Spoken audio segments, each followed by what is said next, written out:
juga ini tentang penelitian fitomir, peran oksis di sirkulatom terhadap pertumbuhan setiap, peran oksis dan sirkulatom dalam mempertahankan dominansi apikal. Kemudian peran antagonis dan sirkulatom dalam pertumbuhan kuncup aksiler. Kemudian sinyal pertumbuhan aksiler, gula dan auksin. Kemudian pembungaan terkait panjang hari dan kapiter. Karena saya mencoba memahami yang papernya kalian itu diambilkan dari sini dan dari sini. Punya apa namanya? Ini sebenarnya ada edisi yang paling baru, cuman namanya nggak ada developnya, apalagi fisiologi apa. Tapi waktu saya lihat di chapter tentang transport via fluid itu pokok dua ya sudah. Memang kan nggak bisa berubah drastis, beberapa pokoknya ada. Nah, fitomir ini beberapa istilah yang mungkin para peserta akan tahu.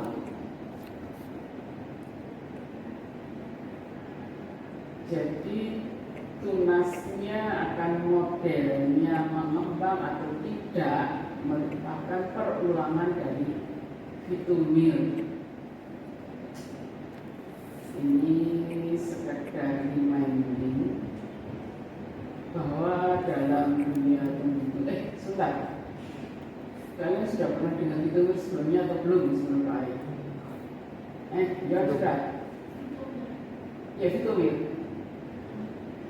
Salsa, Angelica, tahun ini belum Bu. Oh ya, seperti benar ya. Modul dasar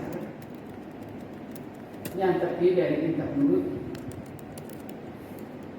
node, daun, dan meristem ketiak atau meristem aksiler.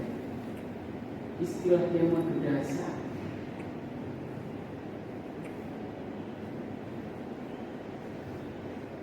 Jadi modifikasi posisi ukuran bentuk individual fitomir itu serta variasi pengaturan pertumbuhan tunas samping merupakan dasar morfologi untuk arsitektur. Jadi mau tinggi mau bentuknya seperti apa tergantung dari fitomirnya.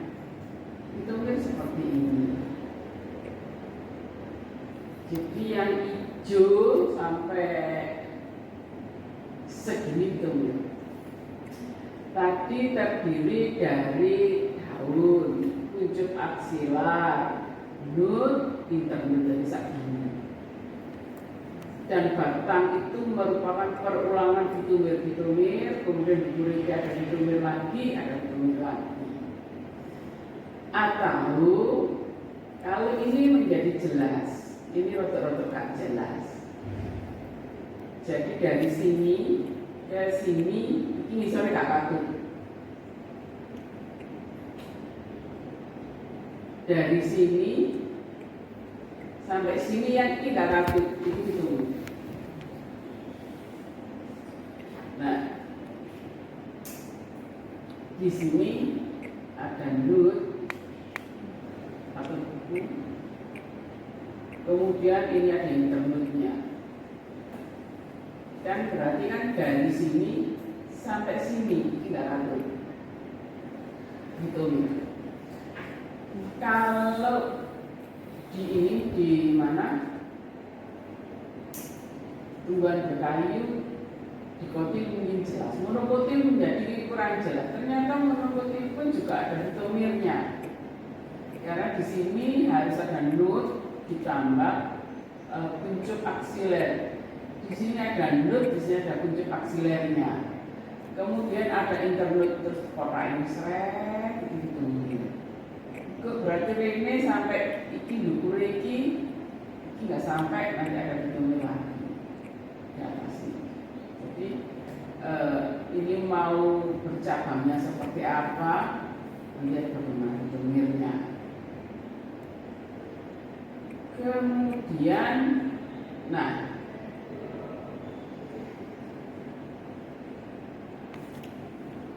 ini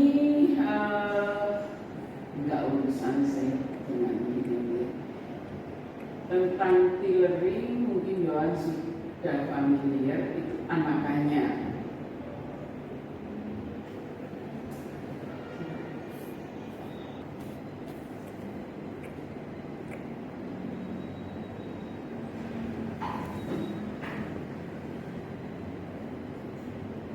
Ada untungnya waktu tahun-tahun 2000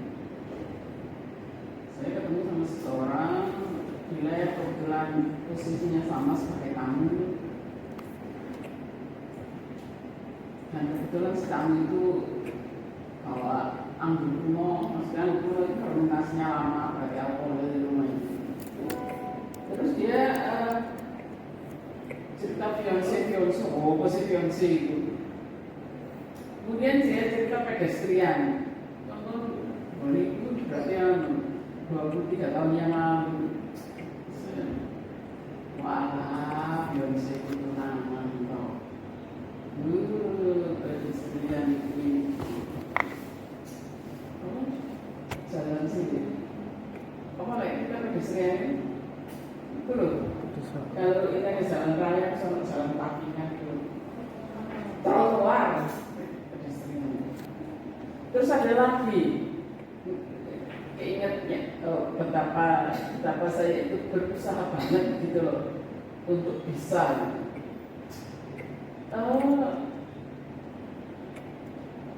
Waktu itu ada studinya sensei itu ditetapkan untuk menemani saya karena tamunya cuma 2 minggu kemudian terus coba-coba. Oh, pasti menemani kira, walah menemani itu company. Saya ingat beberapa bahasa Inggris yang pertama-tama saya harus best practice itu bener-bener deh. Setelah itu setiap seperti white coffee, saya enggak ini apa sih white coffee, saya gak terlalu paham gitu. Terus jelas no. White coffee gini loh, jadi anak kopi bosok susu ini, oh entah. Kalau kopi biasa memang black coffee, ya oh saya jadi senang, iya. Nah, ini inisiasi melibatkan gen-gen yang sama pada inisiasi daun dan pertumbuhan lamina. Nuclear. Jadi biosintesis auksin transportnya dan pensinyalan itu diperlukan untuk inisiasi meristium aksilar. Ini para peserta sudah sangat familiar bahwa selama pabriknya auksin ada, selama itu pula yang dekat pabriknya auksin tidak pernah bangun percabangannya, alias percabangannya tertekan. Iya. Jadi bukti molekuler dengan tempat ini dalam menginisiasi primordial daun. Juga serration pertukarannya itu dan meristem lateral. Nah, berbicara masalah tunas aksiler, tampaknya kita perlu sedikit mengenal namanya gen LAS. Seperti pada saat kita berbicara masalah fitur Crohn, B. Kemudian ada yang tulisannya ditegak-tegakkan. Itu Crohn A, Crohn B, Crohn C. Berarti kalau tulisannya itu tegak-tegak, dia adalah protein. Kemudian kalau dimiring-miringkan, sebenarnya kita punya konsep hukum, ada bagian proteinnya, ada gugus prostetiknya, kromofurnya ada protein, ada kromofur. Yang mengkode proteinnya harus miring, makanya di sini saya yang mengkode protein, saya betul-betul harus waspada pada saat saya menulis gen last lateral suppressor. Berarti gen ini yang terkait dengan pembentukan tunas atau puncuk aksiler. Saya lebih senang kalau tulisannya BUD itu, saya kurang seret kalau menerjemahkan tunas. Tapi ke arah puncuk kan masih gendut. Ya. Kemudian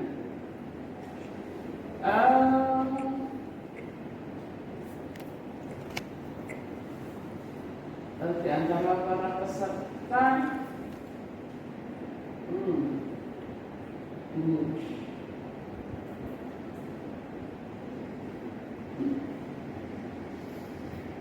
kalau saya melihat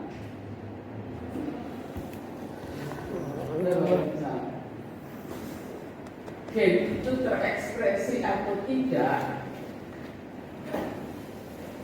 saya melihat ini mRNA-nya, karena dalam DNA itu ada bagian terekspresi, ada bagian struktural. Berarti kalau kita mengekstraksi mRNA, berarti kita mengekstraksi gen-gen yang terekspresi. Nah,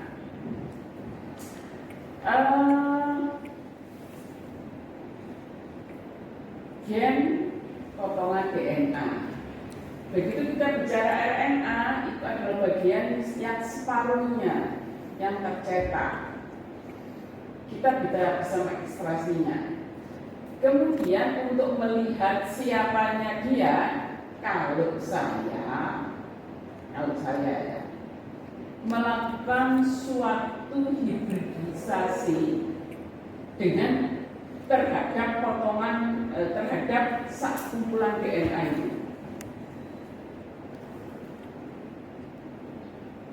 Jadi saya membuat probe-nya.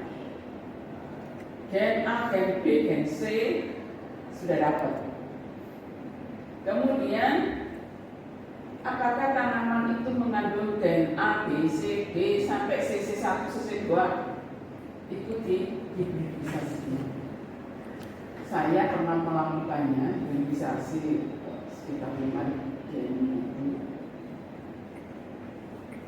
Kemudian dengan suatu software bisa diidentifikasi yang pertama, kedua, ketiga, dan sebagainya. Tapi saya lakukan adalah mengekstraksi kumpulan messenger RNA. Dan kebetulan ini mRNA-LAS, jadi ini mRNA yang mengandung gen yang menyandi LAS. LAS itu akan menghasilkan suatu protein lateral suppressor. Gimana kemarin jadinya kamu pakai praktikumnya gimana? Untuk mini projectnya kemarin saya pakai di Biomol jadi tapi ini project loh, tak pikir iya. Saat rombongan kancamu Enggak bu, project sama bupati ya? Iya. Ya. Terus kamu dikasih ini apa itu beberapa pendukung dan sebagainya itu? Oh, saya mini projectnya itu isolasi DNA 15 sampel. Terus apa itu? Untuk melihat polimorfismenya bu, keragaman genetik dalam satu populasi. Nah, terus itu kamu pakai apa untuk melihat polimorfisme? Markernya, iya penandanya pakai ISS1. Oh, pakai ISS. Iya. terus buat delok ini berkerabat iki jauh iki. Pakai program apa kamu? Programnya nanti pakainya MTSIS Bu. Untuk nyusun dendogramnya itu. Ya. Tapi jelas itu running demo itu. Ben kayak apa orang semua ngomong ini. Siang ini baru Elek4 Bu nanti rencananya. Sampai ya. Coba. Tapi kamu pakai siap. Iya Bu, siap juga. Kamu sudah pernah melakukan itu? Kalau PCR belum, baru sampai level aja ya sudah.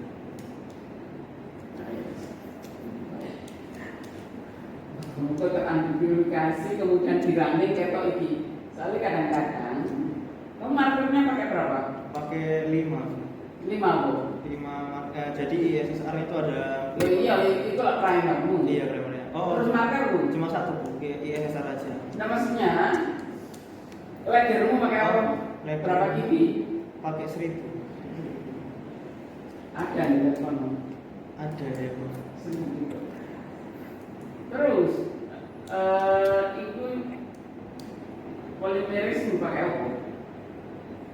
Untuk bahan-bahannya dari sana semua Bu, dari sejarah. Oh Islam. Nah, kalau saya yang paling bagus itu pakai nitrogen. Tapi saya nampil dulu di LSIA pakai intron.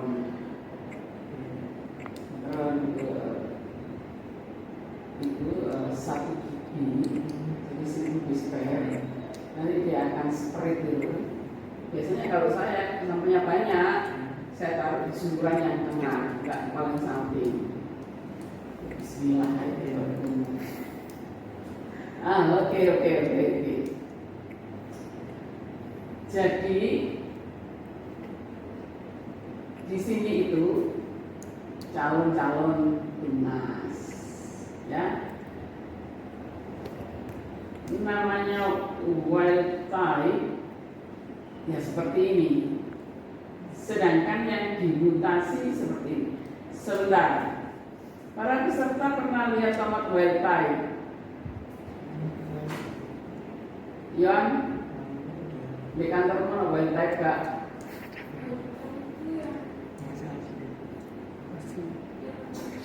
Sini, Angga, kamu di kebun raya kono wild type tomat seperti apa? Wild type tomat malah belum tahu ya Bu kayak apa.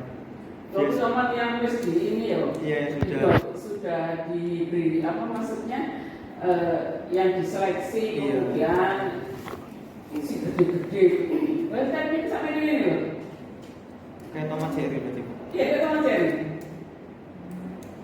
Di kebun-kebun sampai ini loh, saya nggak ada yang gede, nggak ada yang saya tinggal, saya import gini. Dan dia tanpa penyakit itu, sama dengan kalau jeruk, itu apa yang batang bawah ini? Jeruk itu mesti sambung, kamu ambil jeruk ini. Demikian juga dengan kopi robusta, kopi arabica sambung. Biasanya yang boleh pakai excelsa, karena akarnya kuat. Ternyata rusak wanita. Saya tahunya wanita itu sebelah rumah saya dulu belum ditempati ya, tomat kemeleler.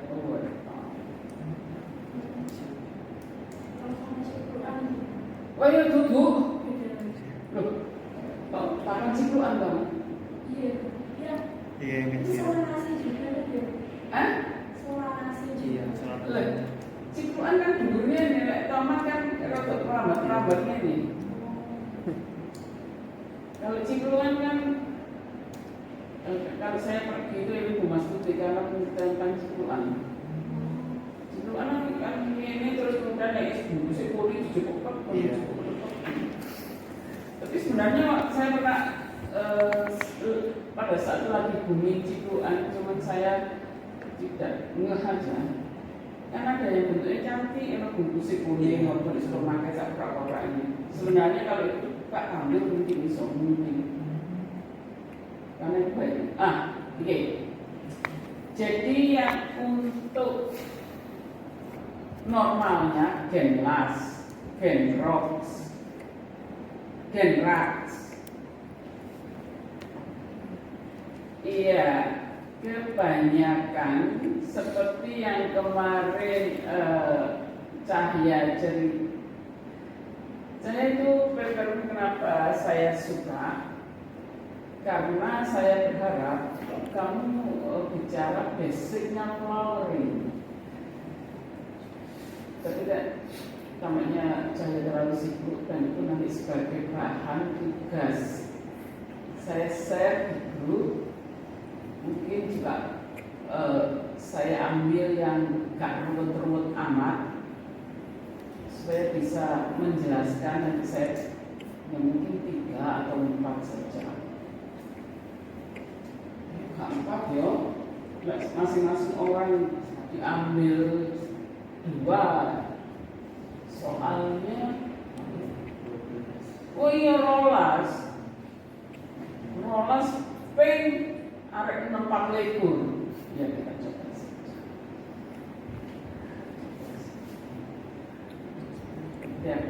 Ya ini. Jadi ada faktor transkripsi, ada suatu protein yang namanya BHF ini suatu grup famili protein yang tersebar luas. Tapi dia menggunakan ROX dan PRAX. Ini. Nah, kemarin kalau nggak salah ada yang bercerita tentang bagaimana auksin dan sitokinin itu mengatur percabangan. Ya, kalau dilihat merah-merah begini, berarti percabangannya di sini diatur auksin yang transportnya polar basi beta. Dan transportnya per sel seperti ini tidak langsung tertransport, tapi melalui suatu protein. Dan dengan melihat seperti ini, benar adanya bahwa pertumbuhan dan perkembangan tanaman itu diatur oleh faktor endogen, dalam hal ini auksin, dan ini buktinya. Kemudian selain diatur auksin, juga diatur oleh sitokinin dan strigolakton. Strigolakton dan sitokinin itu disintesisnya di bagian perakaran dan transport ke atasnya seperti ini. Di transportnya melalui silin digambari. Ini alternate pergantian antara sitokinin dan strigolakton, di transportnya ke sana. Nah, kalau kita melihat dari struktur anatominya, silin itu punya 2 macam vessel elemen, sempit sama lebar. Ayo ini pelajaran anatomi ini. Silin maupun fluid itu dalam bentuk berkas. Jadi sak rombongan yang namanya silin, sak rombongan namanya fluid, terus mereka menyatu. Antara silin sama fluid ada meristernya. Jadi berkas itu terus dikelilingi lagi oleh sel yang membungkus ini. Kadang-kadang yang membungkus itu kelihatan tipis, jadi sel, tapi ada juga selnya yang tebal. Karena itu namanya adalah berkas angkut. Tidak pernah dikatakan oh ya lewat ini silin sendiri belum, tapi berkas angkut. Di dalam berkas angkut ada gerombolan silin, ada gerombolan fluid. Nah, karena berkas pada silin itu selain ada Fe vessel element, juga ada parenkim silin, ada serat silin. Kemudian yang satunya adalah fluid. Fluid itu penduduknya ada ini subtube elemen, tabung tapis. Jadi bisa berkas ini ada sel yang namanya tabung tapis. Tabung tapis itu terdiri dari potongan tabung tapis, tabung tapis, tabung tapis. Tapi tabung tapis itu selalu terkoneksi lewat yang namanya, bahasa Inggrisnya sih namanya sieve plate, papan tapis. Jadi tabung tapisnya ini papan tapis apa saja itu. Selain itu dia selalu disertai selnya itu ada yang namanya sel penyerta, tapi saya lebih senang menyampaikannya sel itu adalah companion cell, CC companion cell. Selain itu ada seratnya, selain itu ada parenkimnya, jadi berkasnya seperti ini. Nah, kalau ini tampak berdua, tadi berdasarkan karakter dari fluid itu kan ini SE sieve elemen, sieve elemen, sieve elemen, tampaknya yang ini fluid. Kalau ini seperti talang itu vessel elemennya buka seret ya. Jadi ini gambar, ini potongan silin dan fluid. Nah, transportnya kalau di sini, kalau dilihat yang ke atas ini akropetal, sedangkan yang ke bawah basipetal. Nah, berbicara masalah auksin, di sini kelihatan kalau dilihat dari sini ada yang hitam, biru, red, kemudian green. Ini menunjukkan bahwa ada beberapa protein yang dilewatinya yang namanya protein B. Selain itu ada suatu protein yang namanya protein ABCD. Ini 149 itu juga mengatur transport dari auksin. Jadi auksin itu banyak dibicarakan sehingga transport sirkulernya di sini itu juga dibicarakan. Seperti ini, ABCD bukan ABCD, memediasi transport auksin di daerah meristem apikal. Demikian juga yang ada di sini. Pinnya itu ada yang ke samping, ada yang lurus. Ya. Dengan saya ulangi lagi, dengan diketemukannya protein-protein yang bisa dilewati auksin, menunjukkan bahwa pertumbuhan dan perkembangan itu diatur oleh hormon auksin selain hormon-hormon lainnya.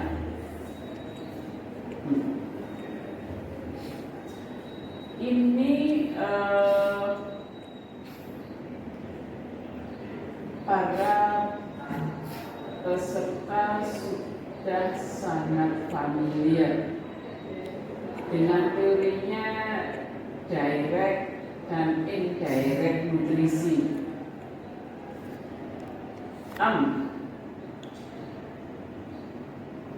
Impact plant tanaman itu akan menghambat pucuk-pucuk aksile. Kemudian saya pernah membaca buku yang jauh dari sumber auksin ininya terbebas dari hambatan. Nah, saya jadi teringat penelitian saya tentang bulbilnya orang itu kalau awalnya tunasnya tumbuh 10 kelihatan, tapi begitu ada yang dominan yang 9 tadi itu tidak bisa berkembang. Saya gini, ya ampun, kalau tanaman utuh begini masuk akal lah. Kalau ini utuh nggak bisa berkembang, ini dihilangkan berkembang. Tapi wong ini umbi aerial,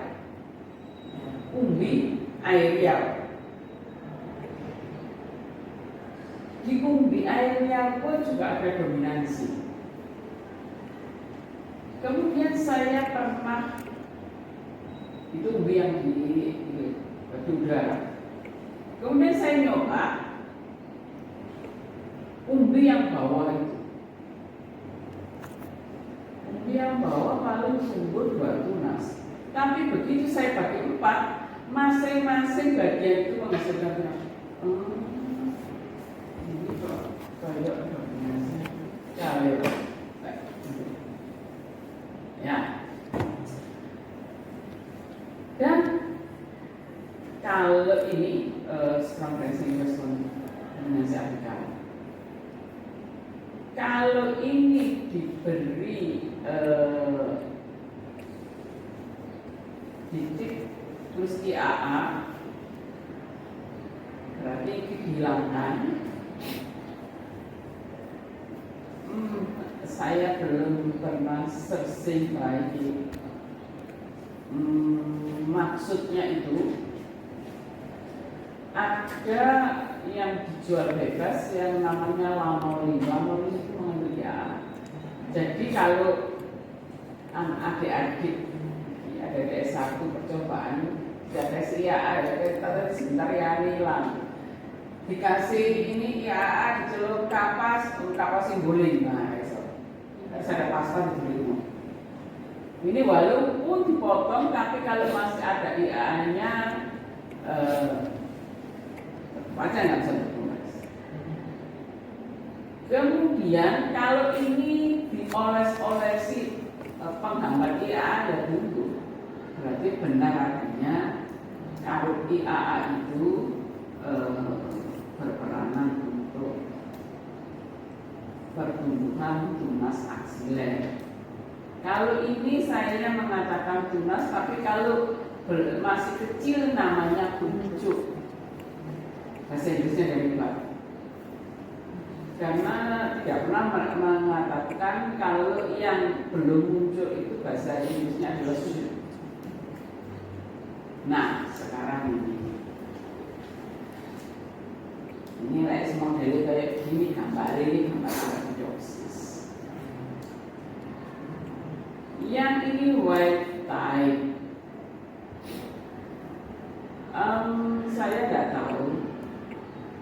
Yang Columbia dan iceberg itu apakah wild type atau tidak, saya tidak tahu.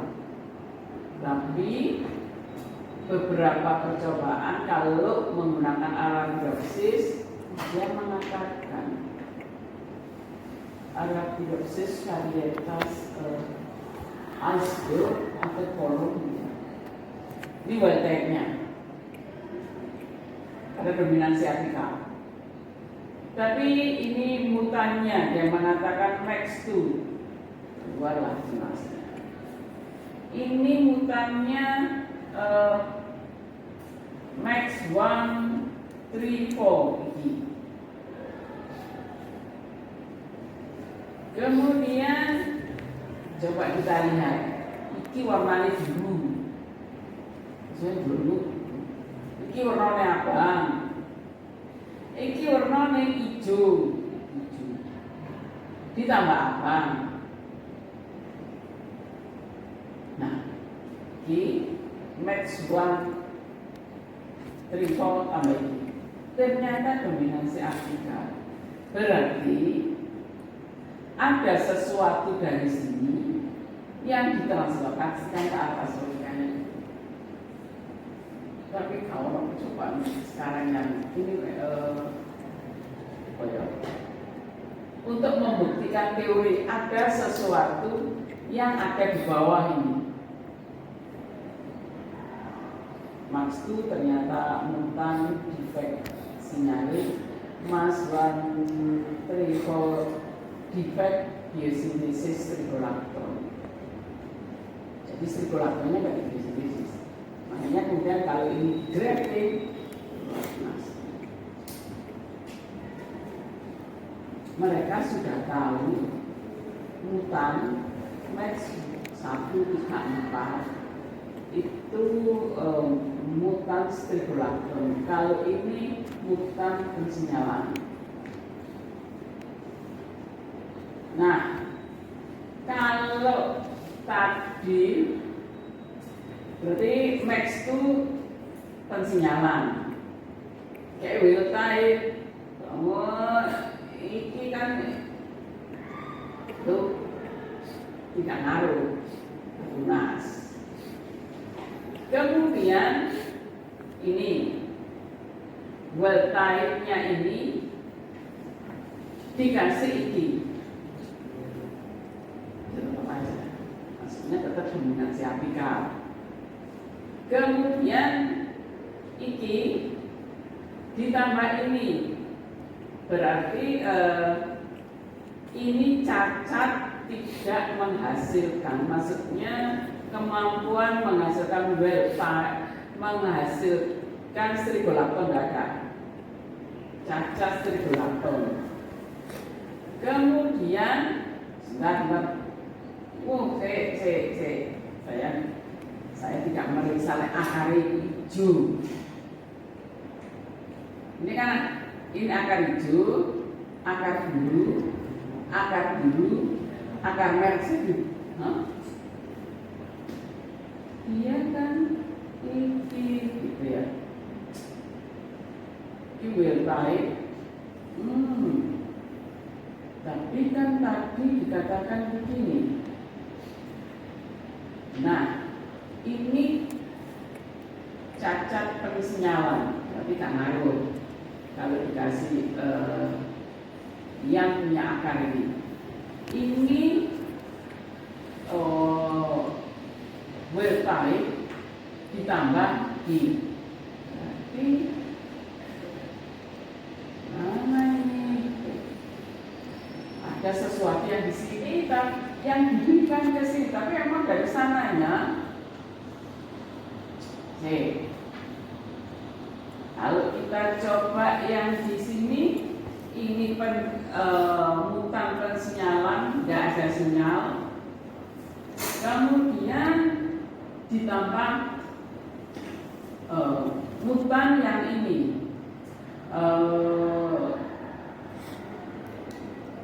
Ini mutan yang tidak berisi ini, tidak mampu. Nah, ini kan cacat strigolactone. Ya.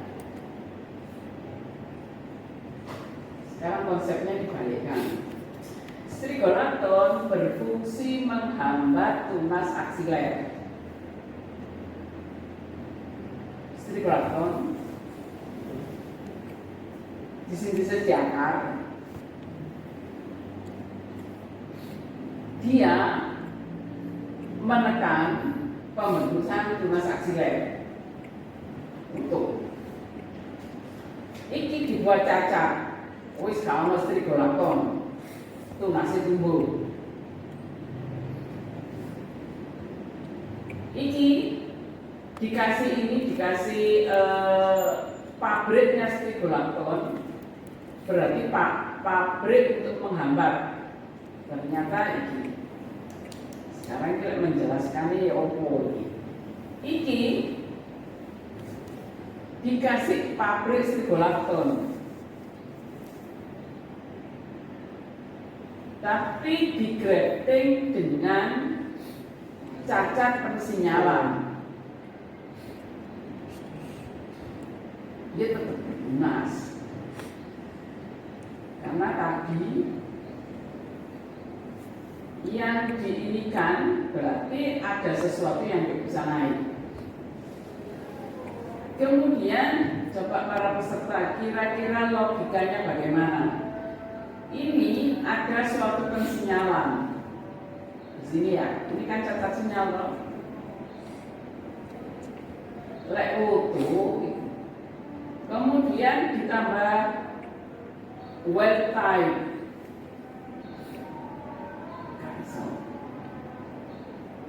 Kemudian yang ini cacat pensinyalan. Ini satu pensinyalan. Ini cacat strigolakton. Gak juga masuk akal.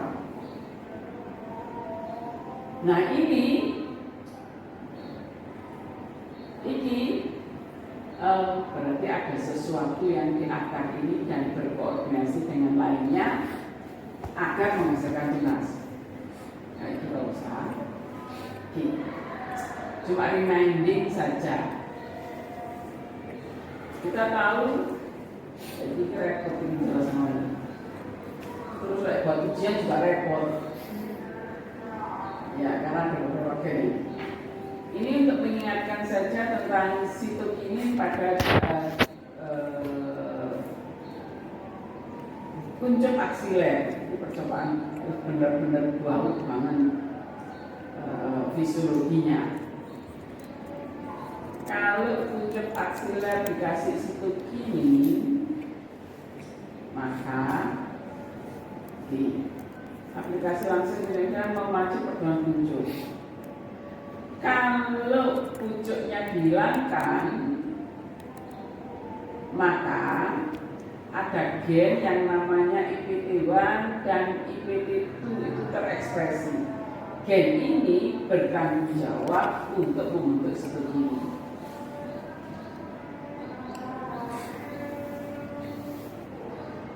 Kemudian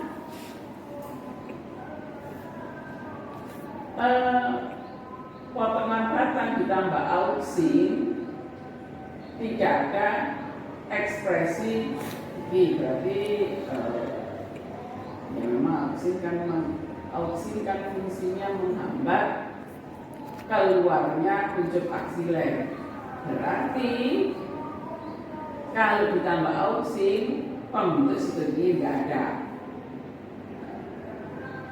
Terus buktinya kalau ada auksin, potongan batang tidak dikasih auksin, ada ekspresi IPT1 tambah IPT2.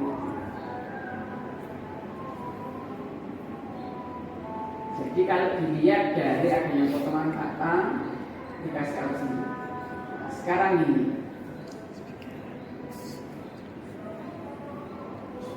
namanya ini kuncup-kuncup aksiler. Nah, auksin mendorong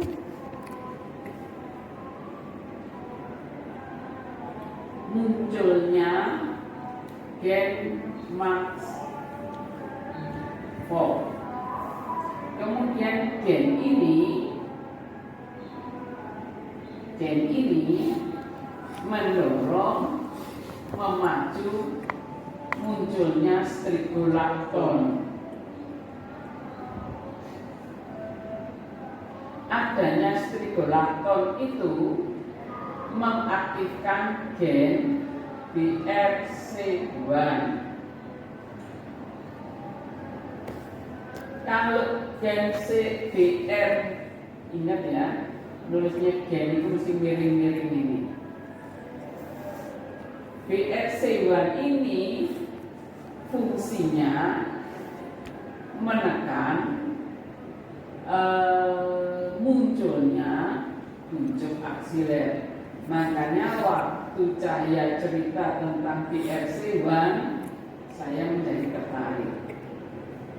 BRC1 itu singkatannya ini.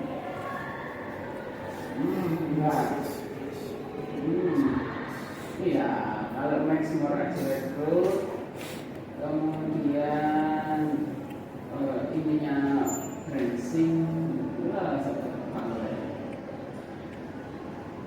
nah,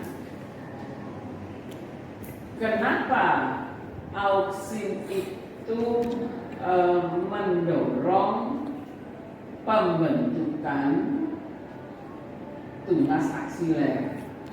Karena auksin itu menghambat pekerjaannya atau aksinya gen BRC1. Auksin itu juga mencegah sitokinin itu, ini gambarin antara yang ditunjuk dan tidak. Sitokinin itu menghambat aksi BRC1. Kemudian sitokinin itu mencegah auksin membentuk strigolakton. Strigolakton fungsinya daun berkulit itu artinya dibuat tidak berfungsi, menekan gen IPT, sedangkan gen IPT itu berperanan untuk mensintesis auksin. Jadi regulasinya seperti ini. Jadi ini tulisannya IPT1 nambah IPT2, gen yang terlibat di sintesis auksin, ekspresinya meningkat ketika dilakukan pemotongan tunas.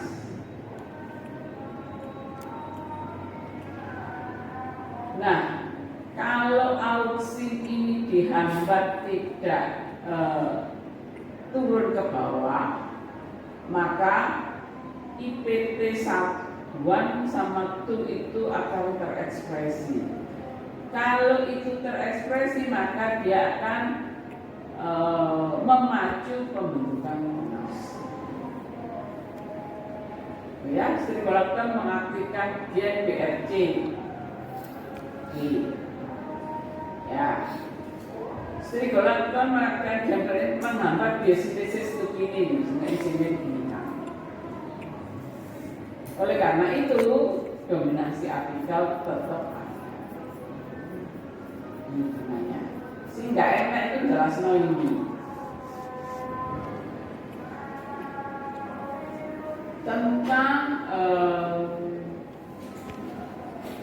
dominasi apikal itu diatur oleh ketersediaan gula. Nah, iki transport gula. Yang biru menunjukkan gula, yang merah menunjukkan auksin. Jadi pada saat meristem apikal itu utuh, maka meristem apikal itu menyedot gula untuk melanjutkan tumbuhnya. Misalkan kan, dia utuh, gula diarahkan ke sana. Kalau gula diarahkan ke sana, maka untuk membangunkan tunas-tunas samping itu tidak cukup gulanya. Katanya Cahaya kemarin, fotoperiod itu menyediakan energi, dan energinya untuk tanaman hari panjang itu mencukupkan membebaskan dari ini. Kalau saya cukup untuk membentuk bunga, gitu ya. Jadi pada tanaman itu gulanya tidak tersampaikan ke sini, auksinya ke bawah untuk menghambat ini. Nah, kalau tukang sedotnya dihilangkan, maka auksinya itu tidak ke bawah karena pabriknya dihilangkan. Dan gulanya itu tidak sedot ke atas, sehingga cukup untuk membebaskan yang namanya kuncup aksiler untuk tumbuh kayak seperti ini.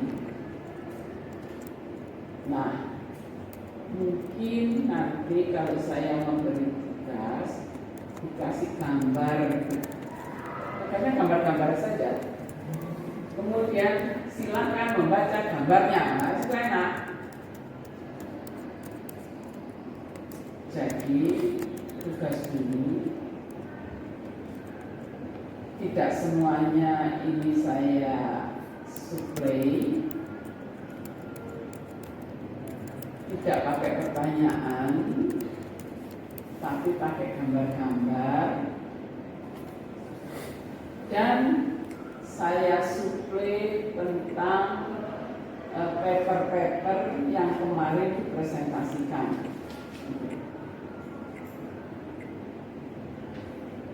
Ini tentang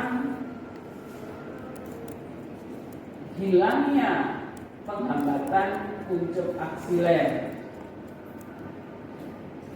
Dan menurut papernya Cahya,